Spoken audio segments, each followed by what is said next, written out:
Less than 2 weeks until the NFL draft, and we have all the answers that you need for your Dynasty Superflex Rookie Draft picks. We're going to dive into a mock draft with Andrew Erickson and FantasyPros. I'm going to throw in some trade offers to see what could tempt himself and Rich out and making a pick. Let's go.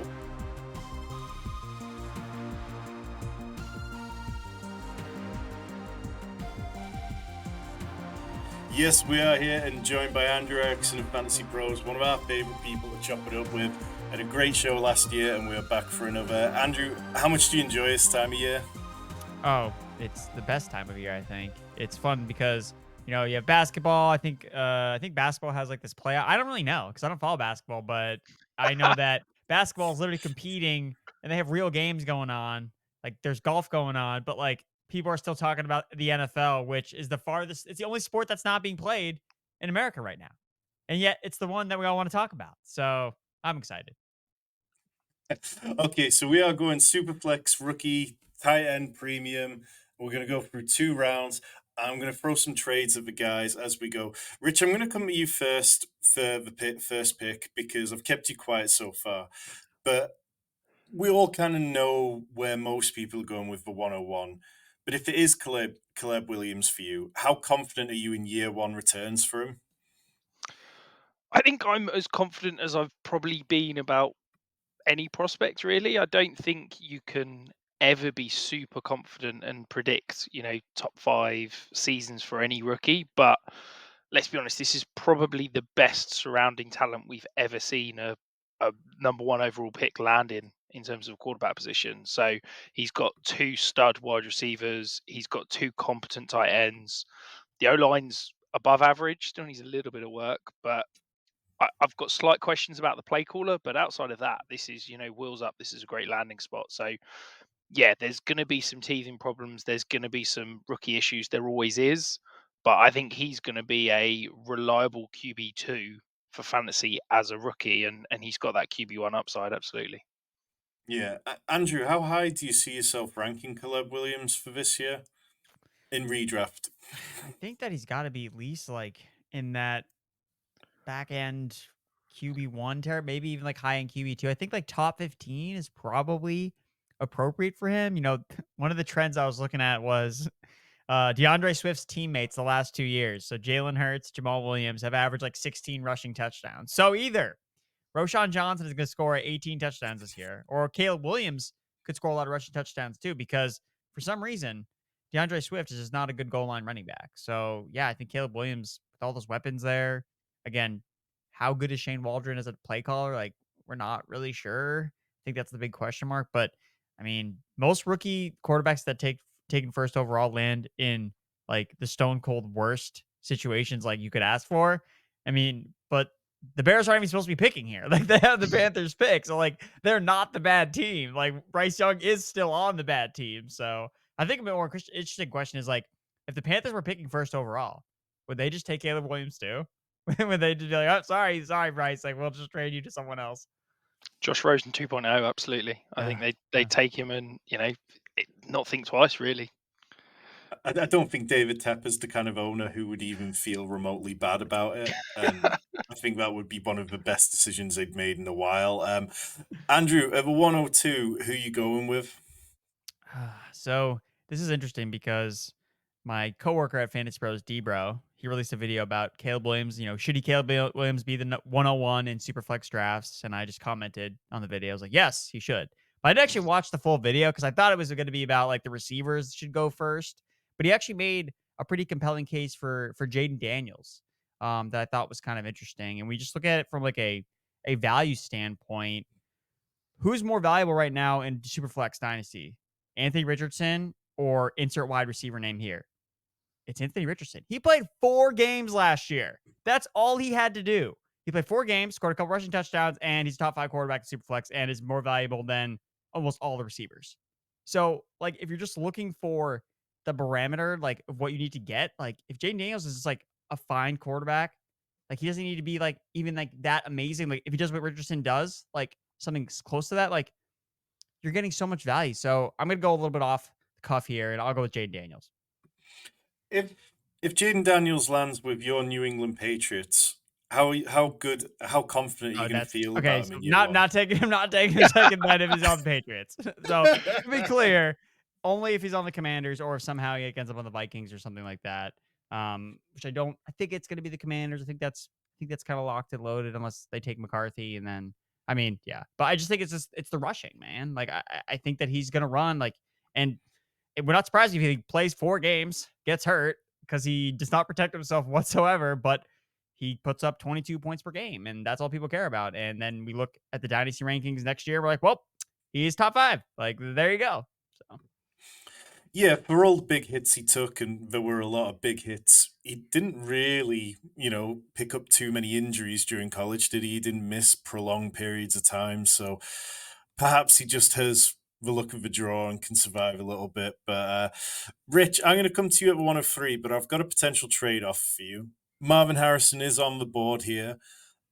Would you be taking that, or if I offered you Amon-Ra straight St. Brown straight up, which would you prefer, the known quantity or the potential massive outlier range of Marvin Harrison Jr.? Man, this is really hard because I've basically got almost the exact same value on them, and I feel like I've been debating in my head for the last 2 months of who I'd prefer out of these two. I've settled that I would prefer Amon-Ra St. Brown as it stands. I think that yes, Marvin Harrison potentially has the higher ceiling, but I think the known kind of quantity of Amon-Ra St. Brown. There's the talk in the last 2 weeks that Jared Goff's going to get that extension. And I think that for me, I've got to smash Amon-Ra St. Brown here over as good a prospect as Marvin Harrison is. Okay, well, we'll put that aside. Over 103, do you expect most Superflex mock drafts for those quarterbacks to go 1-2 ahead of Marvin Harrison at the minute, or are you expecting to be on the pick at 3 and looking at the quarterbacks instead? I think that I'm very different to what everybody else seems to be in terms of how they value a Jayden Daniels. I get the affinity and the appeal of the rushing upside, but I see some real flaws and some real concerns in the game in terms of his ability to process from the pocket, his ability to avoid sacks, and I'm seriously scared about him weighing 200 pounds and and playing like he's Josh Allen weighing 250. So I'd be shocked personally if Jayden Daniels goes 1-2, but it seems like that's the way the consensus is kind of going. I'm going to go Drake May here. I think that there's people that we've been through this cycle, and it feels like Drake May was held up as a peer of Caleb Williams, and people have just been knocking him, and I think the hate has gone too far. I still think he's an elite prospect. I think he's basically got one little concern that I've got in terms of his footwork, but I think that's very addressable once he gets into with an NFL coach and works through it. So I've got very few concerns, and I think he's got one of the highest floors of any prospect in this draft. So as appealing as it is to go and get a potential top 5 dynasty wide receiver in Marvin Harrison, I think, as Andrew said, quarterback is where the value is. So I've got to go and grab Drake May right here. Andrew, in your latest mock Fantasy Pros, you had Drake May going to your New England Patriots. Would you feel okay about taking him at 103 there? oh god, my heart says yes, but my brain says no. So that's the issue here because I think that if Drake May were to go to the Patriots, I don't know how much he would actually play in year one.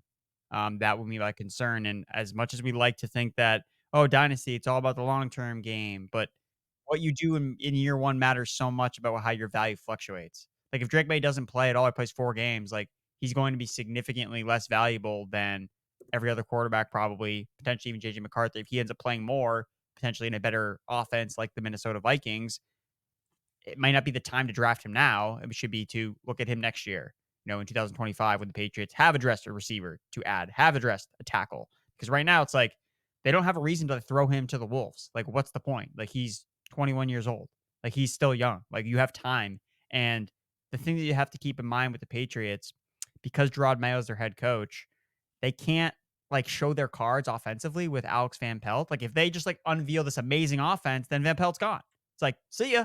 Like he's gonna go get hired. So it's like they almost gotta like kind of keep everything intact. And how do they do that? Is like they just don't play well, like overall. But behind the scenes, Drake May is learning. Like he's understanding what he's doing. He's cleaning up the footwork, like Rich said. That's what I want. Like, and then maybe at the end of the season, you see a couple games of him like flash, like, okay, here we go, kind of like a Mahomes. So that's what I'm hoping for. So, but for fantasy, I would not be happy to draft Drake Maye for the Patriots. Okay, so you're up at the 104, and before we get to your pick, because I feel like it's going to be pretty obvious here, in Superflex, would you take the 104 Tua Tagovailoa or the 104? 104. I don't want to. I just like I just yeah. I don't know if I need to say anything because I feel like his value is just not high in general. Like who wants Tua? Like Well, I what I what pick? traded I traded Tua away for like Mac Jones, and like looking back on it, obviously it's a horrible trade. And I'm like, honestly, like I mean, I could have traded more. Like I don't know. I So just where's the Tua line? If I offered you the 107 or Tua, are you going 107? yeah, it's probably the 7 because I feel like this like a lot of us are talking about this draft as like you want a top 7 pick in this rookie Yeah. draft, and then kind of see like a tier fall off where there's more question marks. So I think yeah, that's I would probably take that. Okay, but your pick, you going with Marvin Harrison, or are you going to throw another wild card in here? I'm going Marvin Harrison. Yeah, I just think like I think that with Rome and Malik Nabers, again, we can talk about how explosive Malik Nabers is and how like much of an alpha Rome Odunze is, but those guys I feel like would not survive bad landing spots as good as Marvin Harrison. I think that's kind of how I feel about it. Like I feel like Marvin Harrison is the most agnostic landing spot because look, people, I've been putting out polls about like, okay, where's the worst landing spot? And everyone thinks it's the Giants. One of these 3 guys is going to the Giants. like we got to wake up and be like and realize that one of these 3 receivers is going to be a Giant at the end of the day. And the one I feel the most confident of surviving that would be Marvin Harrison Jr. just because he's going to get peppered with targets. I'm not worried about him necessarily with the Giants as I would be with the other 2 receivers, but the other 2 receivers, like how good is it if you land on the Bears? Like for year 1, is it just a JSN situation where it's like, yeah, you're the 3rd guy, but you don't get to eat. And, Arizona's obviously the best spot. Like who goes there? So they would kind of get elevated, and then the Patriots too. So, yeah, I think that the Giants are going to crush some dreams for these receivers, and everyone kind of puts them in the same tier, I think, for the most part. And I'm kind of like, why don't we just start ranking like the landing spots then? If we can't decide, like they're all like so mixed together, it's like, then let's put some value on, well, who's going to be on the Giants? Like, and talk about that. No, that makes sense. And if you're watching this and you're interested in more rookie profiles, if you haven't got enough already, check out the description below. We've got all our rookie profiles, wide receivers, running backs, tight ends, sleeper videos coming out this week. They're all there. Hit the subscribe button with everything you need to set you up for this rookie draft season. Rich at the 105, if I offered you the 109 and the 204, would you trade back? No, no. I think that there's a teardrop after this pick, and I think I'd want to stay in this top 5.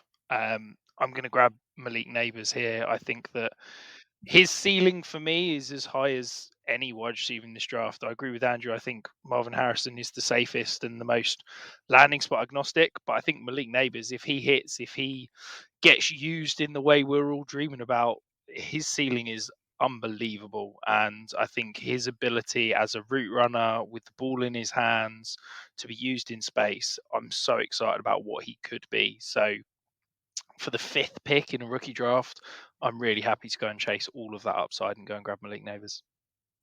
Yeah, it really does feel like a year where there are just no wrong answers in first round picks in this sort of first 6, 7 picks. Like there's a couple of leagues I've got where I went all in and have no first round picks. And at the time when you're winning a championship or fighting it out for a championship, it felt fantastic.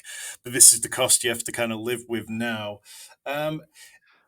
One of the main talking points about this rookie class has been the lack of top end talent at the running back position. And I think because of that, we're going to see some interesting trades for running backs when rookie drafts are actually happening. Andrew, if I offered you Kyren Williams straight up for the 106, would you do it? Or do you feel like there's enough quality on the board here that there's no way you're trading out? No, I'm gonna keep the 106.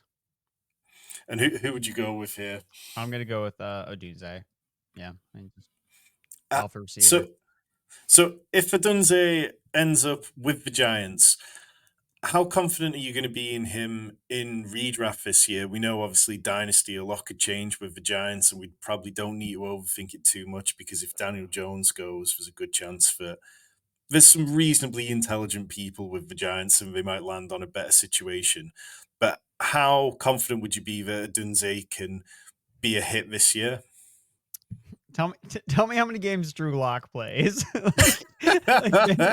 that should be the real question.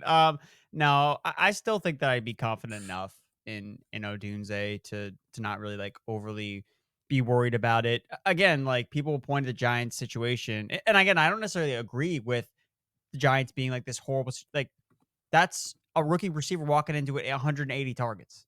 Like, are we worried about any of those guys on that team? I mean, Darius Slayton is like the king of wide receiver 40 finishes every single year. Like, we know he's going to be a wide receiver 40.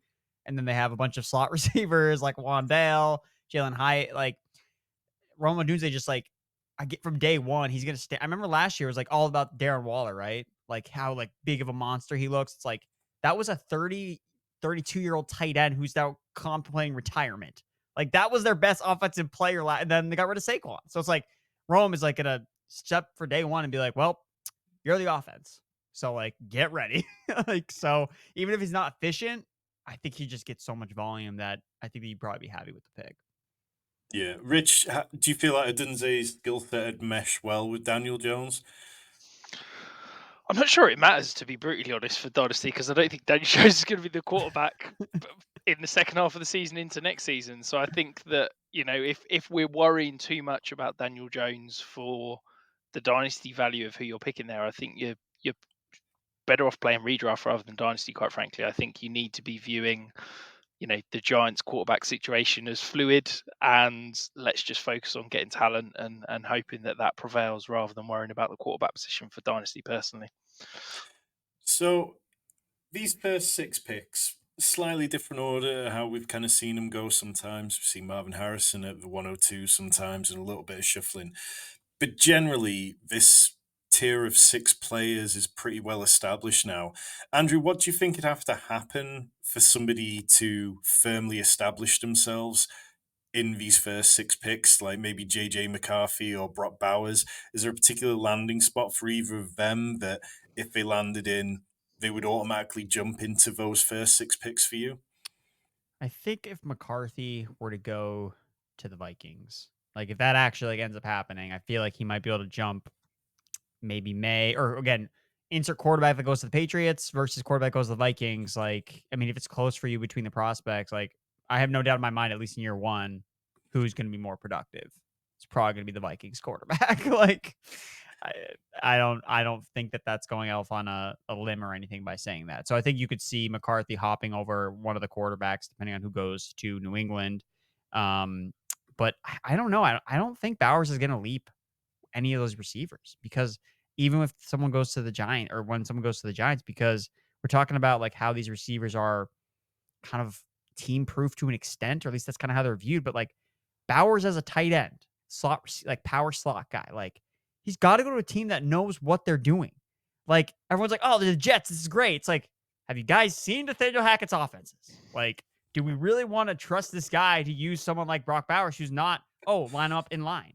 Okay, he's inline tight end. It's like, no, he's not. Like, he's a slot tight end. Like you have to acknowledge that, and teams can say whatever they want, but like we know who the smart teams are, and we know who the teams that have not shown to be smart. So I think Bowers is really like the most landing spot dependent. I'm not so sure that even after he's drafted, it's going to be like, well, where are the targets? Like that's going to be the first question versus, well, does he actually fit this offense? Like, can he actually be successful like he was at Georgia? So that's the concern, I think. And I think that would prevent Bowers from hopping any of these top 3 receivers. Well, Rich, it is your pick, and as the Jets fan who is all too familiar with Nathaniel Hackett's offense, are you taking Brock Bowers here and believing that Nathaniel Hackett will suddenly discover 100 screen passes for him? No, I'm definitely not. I think can I just piggyback off Andrew's point there, because I think that was absolutely phenomenal, and I don't think we give that enough credence in terms of landing spot for tight ends tight end is the most landing spot dependent position in fantasy. But I think it's the position that I say the general consensus is most clueless about what makes a good landing spot. It's not a case of just looking at a depth chart and going, oh, Brock Bowers would go to the Jets and he'd be the tight end one, and they don't have many other receiving options, so he'd get targets. That's not a good landing spot. We can have that issue with someone like Michael Mayer and stuff like that. What makes a good landing spot is how they're going to use him. I would feel more confident about Brock Bowers in fantasy and dynasty if he got drafted by the Lions and had to share a tight end room with Sam Laporta and a wide receiver room with Amon-Ra St. Brown than if he went to the Jets, because I am confident that Ben Johnson would know how to use Brock Bowers and would get the most out of Brock Bowers and would make him a really valuable fantasy asset, rather than, as Andrew says, stick him on the Jets and Nathaniel Hackett just is clueless. But enough about Brock Bowers. I'm not going to take him here. I'm going to grab JJ McCarthy. I think that for me, if JJ McCarthy's a top 10 pick, I think he needs to be a top 6 pick in Superflex rookie drafts. So I think he's going to climb into that top 6, probably at the loss of Odunze. But I think he's definitely warranting a top 6 pick as long as he goes top 10 in the NFL draft. Sounds good. Andrew, so up here at the 108, how do you feel about this sort of range of the draft? Is there still a few players that you feel good about, or is it starting to thin out? Well, I think that Bowers still does kind of stand out because there's a chance that he does get, a good landing spot with a team that knows kind of how to schematically use him. I think an underrated spot is like Denver, honestly. Like if he goes to Denver, who, I mean, they're in a position where they should just take like the best offensive player. And if he falls to 12, like I could see Sean Payton being like, all right, this is our new Joker or whatever he calls that stupid position every year. I It's like, oh, mean, this guy's gonna be the Joker. Like, okay, dude, whatever.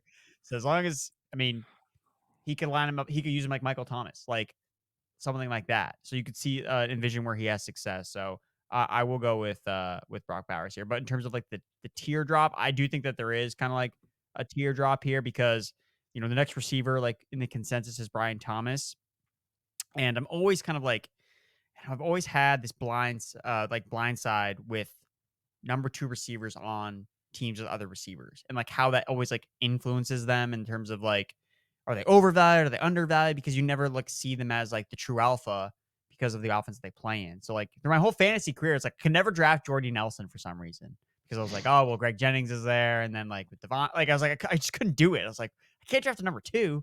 And then I've obviously come to realize like there's a lot of value with that potentially. So I guess for me, it's like Brian Thomas, I agree that he should be kind of in that wide receiver 4 discussion, but like value wise, is he the best bet? Like price, I'm not so sure. So yeah, I think that there is a bit of a teardrop here. Okay, Richworth, there is a teardrop here. Can I tempt you with trading the 109 for a 205 and a random 25 second round pick? Probably. I'd rather move back like 3 or 4 picks if I can get 112 and maybe 2/3 or something like that. Like I'd rather do that kind of pick than move back all the way to the 205. But yeah, this is a pick that I don't really want to be making, because the guy I want to take here and the guy I will be taking here, I think I can get in probably at least 2 picks, if not 3 or 4. I'm going to take Xavier Worthy. So, where do you want Xavier Worthy to land? Because that seems like the next big piece of this puzzle with Xavier Worthy. Like, we've done the whole, yes, he's incredibly fast. Yes, we don't need to worry about that. Xavier Worthy is different. What he did as a true freshman, what he did throughout college is really impressive. So the next big thing for him, as much as landing spot doesn't matter as much at wide receiver as it does with tight end, there's still definitely better situations. So I know you're very high on him as a player. Where do you want him to land, Rich? I want him to land somewhere where there's a X receiver that will allow him to play, almost like Zay Flowers was used last year, in terms of that Z slot receiver hybrid that can move around the offense, get free releases, be used in the short and intermediate and screen game, but also then occasionally be a deep threat. I've said this the other day, but if he could land with the Panthers, where they've potentially got Adam Thielen, who's a movable piece, sort of Z flanker. You've got Deontay Johnson, who isn't a prototypical X, but he's absolutely an X receiver. And then Xavier Worthy can just bring a bit of juice, bit of life, but also command a significant target share in the offense. I think that would be a fantastic landing spot for him. If you want more of Rich's details on Xavier Worthy, hit the join button down below. For less than the price of a cup of coffee, you'll get his rookie guide, which is almost 200 pages, film analytics, it's all in there, as well as access to a bunch of Dynasty content in our premium access. It is absolutely the tools you need to win this year. Andrew, are you a big Xavier Worthy fan? Yeah, I really like Xavier Worthy a lot. And I don't know why. Like, I feel like his draft stock, like, I feel like it's actually like hurt him more in fantasy that he broke the record for the 40-yard dash because now he's compared to all the other guys that ran fast 40s that all sucked. And it's like, guys, like he was better than all, he was like a better prospect than all of them. So it's like I wish he had run just like a 4.28 instead of a 4.21. It's like, and no one would be comparing him to John Ross and to like Hayward Bay and to all these guys that were horrible because all they had was the speed. Like that's all they had.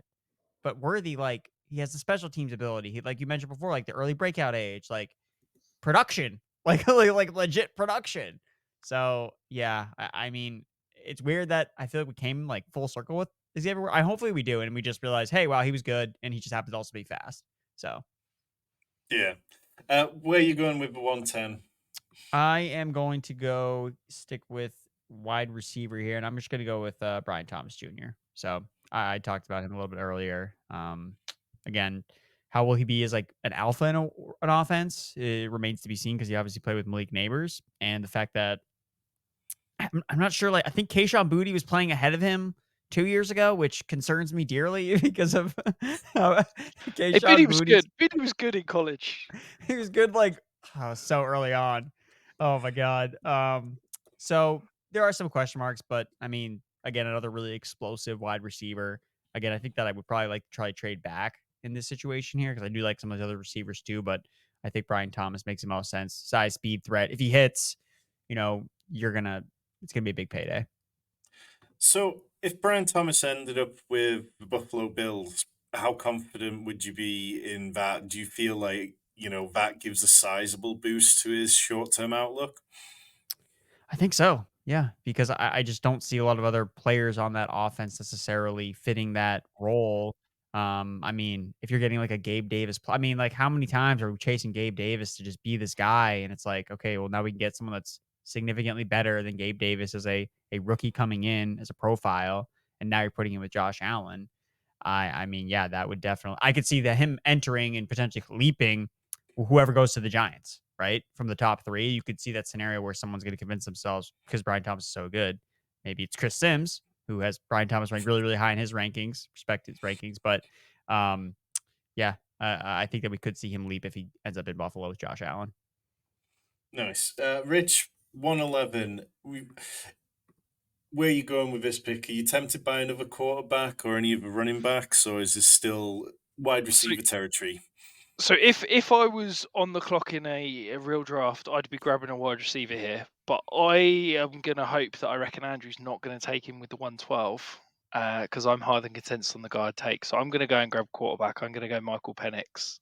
I think that he's going to go first round pick in the NFL draft. And for me, any quarterback drafted in the first round that's got a chance to start year one or year two, they should be a first round pick in a rookie draft. So yeah, I love the potential of Michael Penix being a point guard of an offense. He's not gonna, create out of structure as he hasn't at Washington. But I think if he's got competent surrounding talent, he could be phenomenal. And so, how far is that a sliding scale for you? Like, if he was pick 50 or something around there in the second round, would he still be worthy of a first round pick to you? No, so I mean at that point it would depend on landing spot and how soon I think he could start. If he landed in say Las Vegas with the Raiders, where yes, they've paid Gardner Minshew, but there's not much guaranteed after year one. They've got Aiden O'Connell. I could see a world where he could start year two. Then yeah, he'd probably be an early second round pick for me. But if he landed in the second round behind, I'm trying to think of a quarterback, a team that would draft someone that's got an established quarterback, but say Saints, X team, Derek Saints, Carr. yeah, yeah, but he's not going anywhere for this year with his contract. I'd need to check the restructure over how much money he's got next year. But yeah, I probably wouldn't be drafting him till the back end of the second round at that point. Andrew, what are your thoughts on Michael Penix? A player that's kind of risen a lot for you through this process, like with his testing and all that kind of stuff that's come about? I've kind of remained neutral on Penix for the most part because, he's been in the round one conversation at some points, and then sometimes he's talk about, well, he's going to be like Hendon Hooker was. You know, obviously Hooker was entering last year already injured. Penix isn't injured now, but obviously has a track For record now. of injuries. And he went in, much later than people thought. So yeah, I guess with Penix, it's like he ran a fast 40, but he never really ran, Yeah. in college. So it's like, is it the CJ Stroud thing where it's like, oh, well, he just wasn't, he just didn't need to run because that wasn't the offense. It's like, okay, like that could make sense. But like the multiple torn ACLs could also like play a factor in it too. No, I do think he's like, just like as a passer, like definitely one of just the best pure passers in the class. I mean, there's a reason why like we're talking about 3 different receivers from Washington.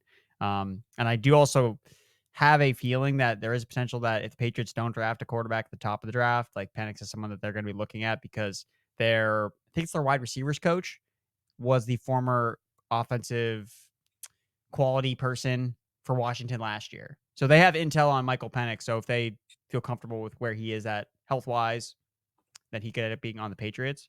So that's again like a reason to be fearful of drafting Michael Penix if he's on the Patriots. But he would have a good receiver to throw to probably in that case Yeah. if he's not taken 3rd overall. So I've kind of remained pretty neutral. I definitely like him more than Bo Nix, to be thousand percent clear. I don't think they're even the same stratosphere. So Agreed. Okay, at 112 here, you got any running backs that'll sneak up into this range, or are you sticking with the wide receivers?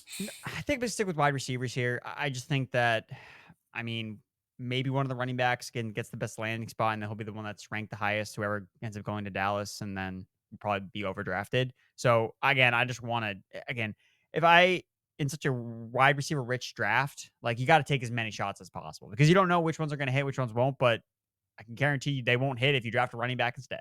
like that's what I can guarantee. So I'll just continue to take stabs at receiver. So for me, it's between Troy Franklin and Lad McConkey, who has been like, I think one of the more buzzy players, whereas Troy Franklin's kind of like dipped a little bit in terms of his stock. So I'll follow my rankings right now. So I have Troy Franklin ahead, so I'll take him. But No.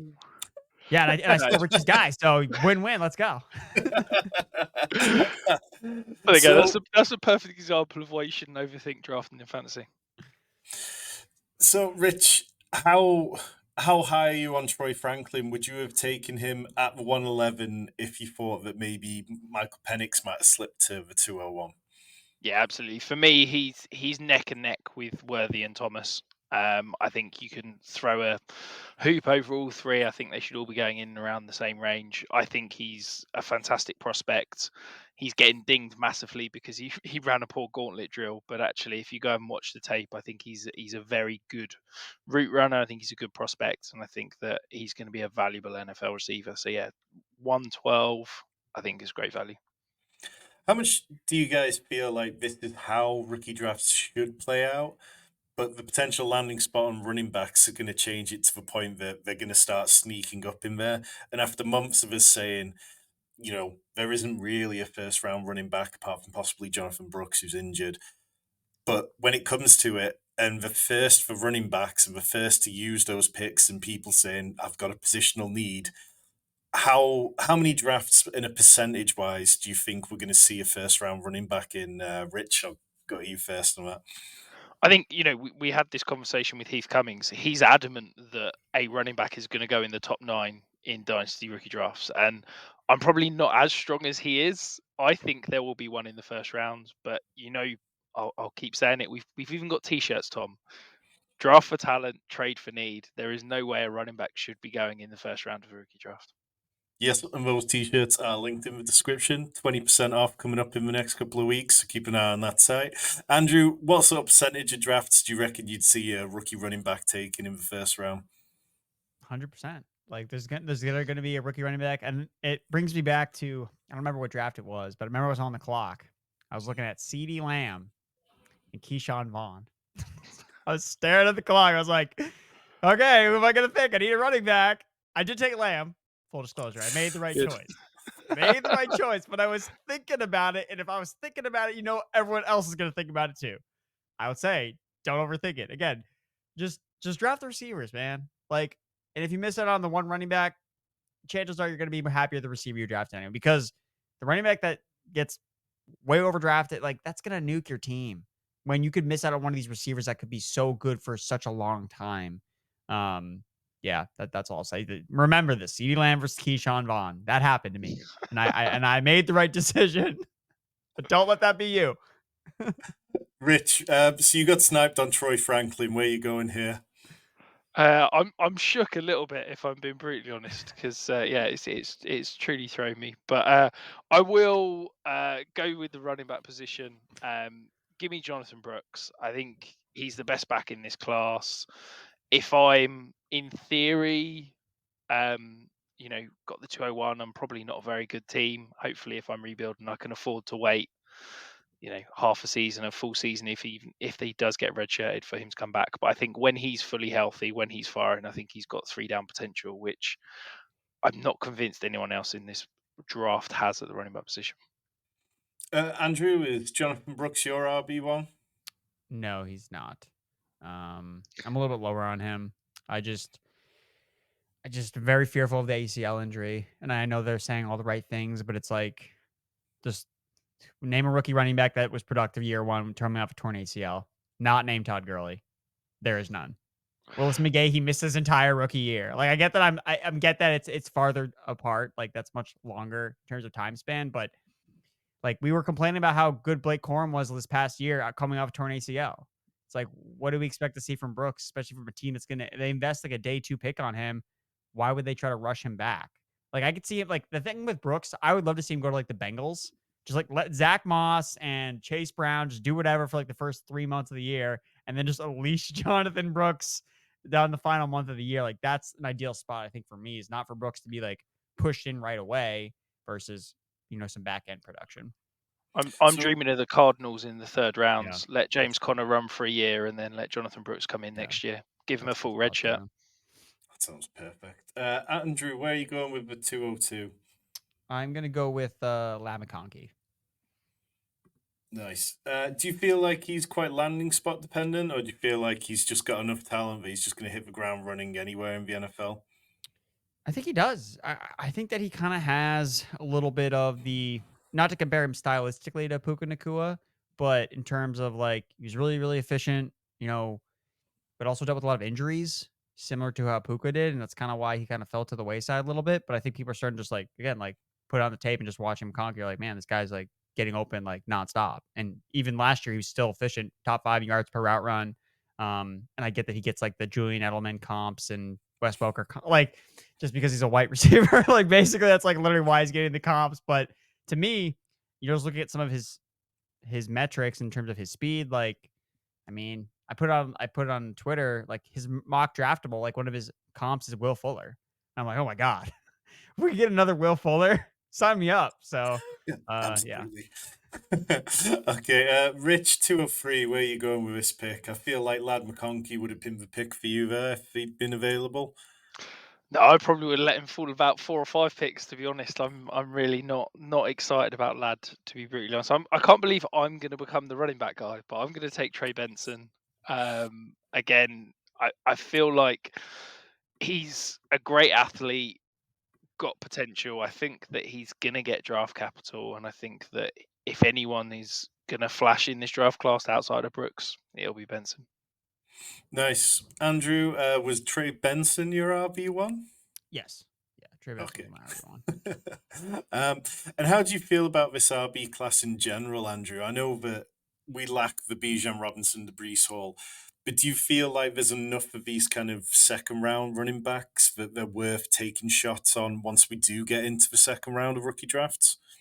I think so. Yeah. I mean, I think that once you hit a certain threshold when it comes to the receivers where you don't really feel like the next tier is, I feel like it's much bigger, and you can kind of just pick your flavor. Whereas, like, I know, at least for me, like, I feel pretty firm with like the top running backs in this class in that tier. And it's like, hey, if I can grab one of those guys or one or two of those guys in the second round, like, that's all I need. And we'll roll with whoever I get. versus I don't want to miss out on a receiver that I really think could be top tier in a class. It's like, guys, like the NFL has told us like they love the receivers in this class and they hate the running backs. Like that's because all the free agency money that went to running backs. Like the NFL's not going to be high in this class. And we as fantasy gamers always want, like, we're always going more optimistic. Oh, this guy will be drafted in round 2. Like, that would surprise me if we don't see running back drafted until round 3.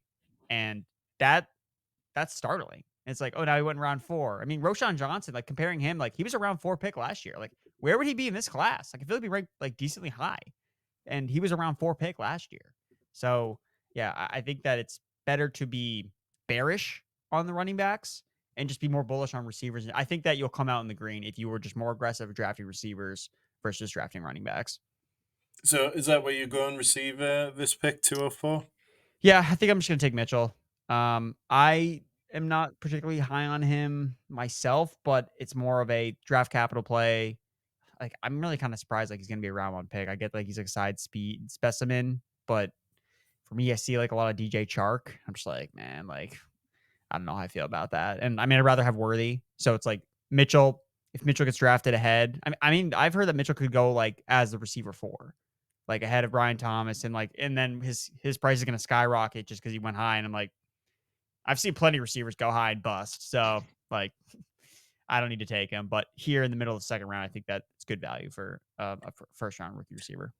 Yeah, Adam Schefter was on the Establish the Run podcast last week and said that he's very confident that AD Mitchell could go in the first 20 picks. But then we had a great video with Dwayne McFarland last week where we talked about wide receivers and analytical sides of evaluating these wide receivers. And Dwayne called AD Mitchell the most overrated wide receiver in this class.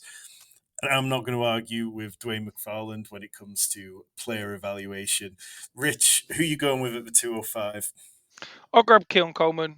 I think draft capital play. I've talked about this in his rookie profile. I don't love the player, but I can see him. I see NFL traits, and I think that he could be competent. So yeah, I'm happy to go and grab him here. Nice. Andrew, before you make your next pick, if I was to offer you, if you've got a rebuilding team and you've got this pick here, the 206, and I offered you a random 25 second for this pick, would you take it hoping that it became like the 201, or do you still prefer the players on the board here? We don't even know if we're gonna be alive next year, so I'm just gonna stick a pick. I'm just gonna stick a pick. I part of the rookie drafts is like part of it's like it's just fun. Honestly, that's why it's like you could always trade them all away and like get picks and like get good value, but it's like, guys, like I just want to have fun, man. Like I want to draft rookies. It's just fun, so I'll stick a pick. Love that. Excellent. So who are you going with? It better be a fun pick here now. I'm gonna pick the most cookie cutter running. I'm going Blake Corum, cookie cutter running back. I don't think that he's particularly special in any way, but I think that's gonna get him drafted high relative to the other running backs in the class because I think he just does all the things that coaches like. He can pass protect. He can pick up the yards in between the tackles. He's got good vision. He can catch passes. He scores touchdowns. So it's like, I mean, Harbaugh can only let him slip so many times before he eventually has to take him. So, like it's either Jim Harbaugh or John Harbaugh. Like he's got the Harbaugh buffers to fall back on. So I think Corum will get decent draft capital. And for him, he needs volume, I think it's safe to say. But, as a round 3 pick, lands on a decent depth chart, I think that he could make some noise. So a backfield of Gus Edwards and Blake Corum, would that be the highest floor, lowest ceiling combination in the NFL? Yeah, 100%. Rich, 207, what are you doing? Given its tight end premium, I'm going to go Jatavian Sanders. I think that an okay combine has people have him falling, but I think go and plug on the tape. This guy's a threat down the seam. I think he's going to translate to the NFL, and I think it might take him half a season to a season to get going, but I think his ceiling is phenomenal, and I think there'd be an awful lot of hype about him if there wasn't for a guy called Brock Bowers in this draft. So, yeah, I'm happy taking him mid to back end of the second round because I think the talent is there. Andrew, how are you feeling about this tight end class outside of Brock Bowers? I mean, obviously last year's tight end class just turned into fantasy gold on several levels, but this year it's not really picking up a lot of chatter. Is there anyone you particularly like outside of Bowers? I like Ben Sinnott.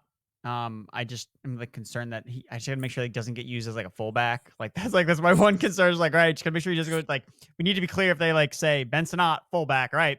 Not drafting this guy. Like, I just gotta make sure that I pay attention to what position he's playing if he is a tight end. So I do like Benson not.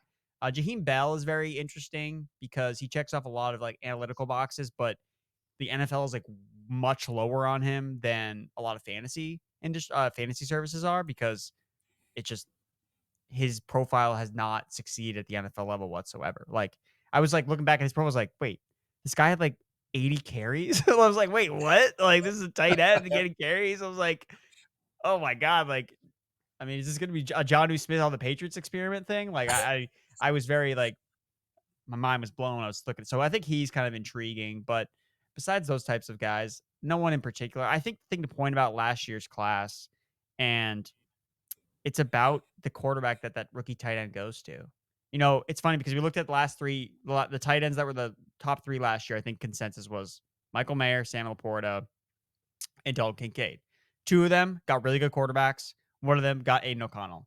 It's like, of course, what happened? What happened? You think I don't think that if Michael Mayer had been on the Lions or the Bills, like we would be talking about him as a top 5 tight end in Dynasty. Like there's no doubt in my mind that would have happened because he had the talent to do what those guys did to some extent, but he got buried on the Raiders behind alpha receivers and horrible quarterback play where he never had a chance to do anything. So I think that you should be really open. Again, we talked about it earlier with Brock Bowers. Like, where is this tight end going? Like, what team is he on? Like, who's his quarterback? Like, that matters so much. So don't be so attached to, oh, I love this tight end. Like, if Jaheim Bell gets drafted in the 7th round, it's like, dude, I'm not going to be high on him anymore. Like, I'm done. So that's something I'm concerned about as well. Okay, we'll rapid fire through these last few picks. Where are you going at the 208, Andrew? I'm going to go with Braelon Allen. Super young running back. Snipes.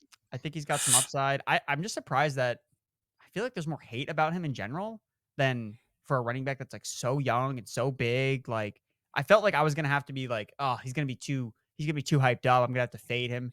And it's like it seems like just everybody hates Braelon Allen because he hasn't run like his 40. It's like his agent is probably just being really smart. And I wish that he had the same age as Aldrich Estime. I wish I'd never seen Aldrich Estime run a 40-yard dash at the combine, but unfortunately I did. So Great.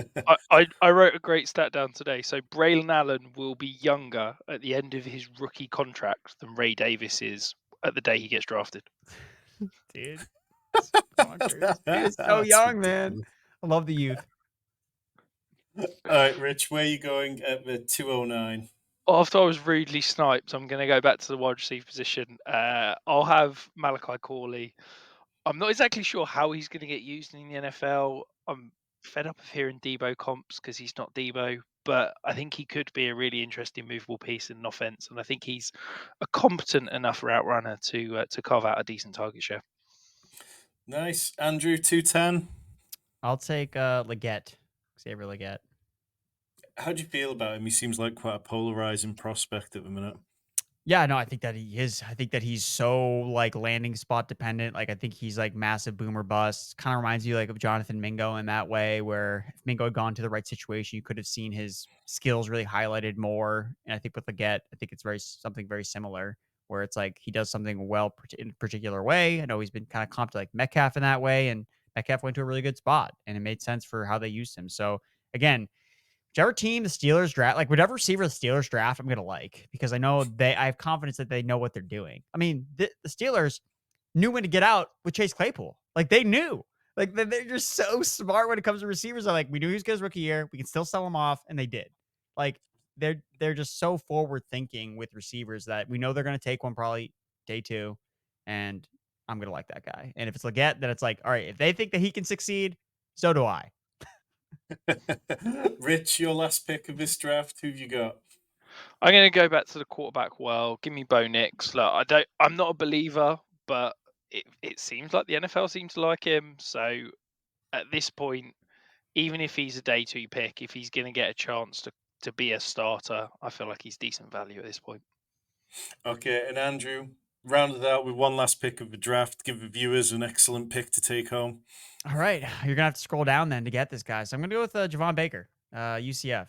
I think he's someone you can get much later in your drafts because I mean you're still scrolling. So But this is someone that Derek Brown has been super high on in during the process, and he's someone that I kind of like went back and reevaluated to try to understand, like, am I missing something here? Like, I didn't have him ranked very high, but I just recently moved him into like I think he's my 11th ranked receiver, and great body control. I guess I like went back and watched more of him, and I was like, I see what Derek is seeing here. Like, I understand why he's so high on him because of the way that he's manipulating his body in the air to adjust to the ball. And I was trying to like come up with a comp for him, and it's like he kind of reminds me of like Devonta Smith, and it's like, oh yeah, he was learning under Devonta Smith when he was at Alabama. Like, he wasn't playing really that much, but he was still practicing with guys like Smith and Jalen Waddle when he was there before he transferred to UCF. So it's like this guy's got the Alabama pedigree, and then he transferred to UCF. But I like in my mind, I'm like, okay, like what if he had stayed at Alabama, and what if he had similar production numbers? Now again, this is all what if scenarios, but we're also looking at a guy that you can get in round 3 of your rookie drafts. So for me, it's like he may have some untapped potential to really be something big. So Javon Baker, I think, is a name to kind of keep in mind at some of your later rounds for these rookie drafts. Nice. And before we round things out completely, any kind of thoughts on this draft? Any surprises or anything like that? Or do you feel pretty good about how most of these rookie mock drafts are playing out now? I think for the most part, I think these are like more fun rookie mock drafts than I think I've had been the last couple of years. I feel like you can kind of go after your guys a little bit more. I like that the running backs are a cluster, and it's like, oh, we don't really know, like kind of pick your guys. And I don't feel like you should be so locked into the ADP. Like, pick your guys because the tiers are there, but the tiers are wide, with players. So you can really just pick the guy that you like the most in that certain tier and then kind of go from there. So I really like this rookie class. I think it's really fun, especially for drafting purposes. And ultimately, like, I just can't wait for Dallas to draft a running back and for that guy to just, oh my God, Ray Davis to the moon. That would be hilarious. Oh my God. Rich, any thoughts from you?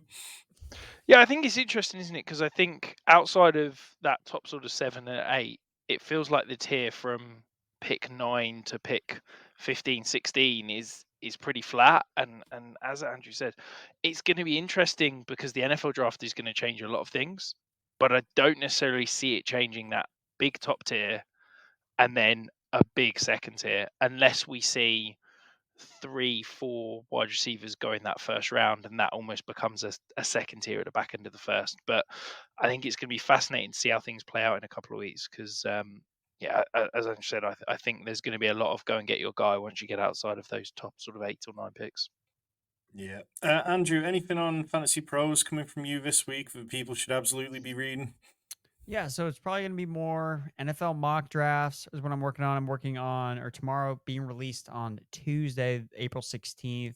I'm dropping my like big board. So it's going to be like my top 100 players overall in the NFL draft. So yeah, I mean, it's all just really just draft content. Running back sleepers and wide receiver sleepers in the class will also be being released as I kind of like put the final touches on like pre-draft rankings, like my final pre-draft rankings that I won't change until a day after the draft. And that'll change them again probably. But no, I'm just super excited for the NFL draft, and I was super pumped to come on with you guys. Like, thank you guys for having me so much. I love doing mock drafts, love talking about the NFL draft, talking about these rookies, talking about Ray Davis, Braelon Allen. I'm never gonna forget that, Rich, that you brought that up. Like, that is just like, oh my God, chef's kiss when it comes to stats. Well, we really appreciate you being on. And if you've enjoyed it, hit the like button, leave us a comment below, and tell us what you think about the fact that Andrew almost drafted Keyshawn Vaughn over CD Lamb. Almost. Tell us which of these picks you liked. And if you want the rookie guide from Rich, version 2 is in the works. It'll be coming out very soon. Hit that join button. Less than the price of a cup of coffee every month. Best ball season round the corner. We'll be trying to get Andrew back on for a best ball draft once we're into the flow of that. Rookie sleeper picks come in every day this week. Never been a better time to be a subscriber to Fantasy Sanctuary.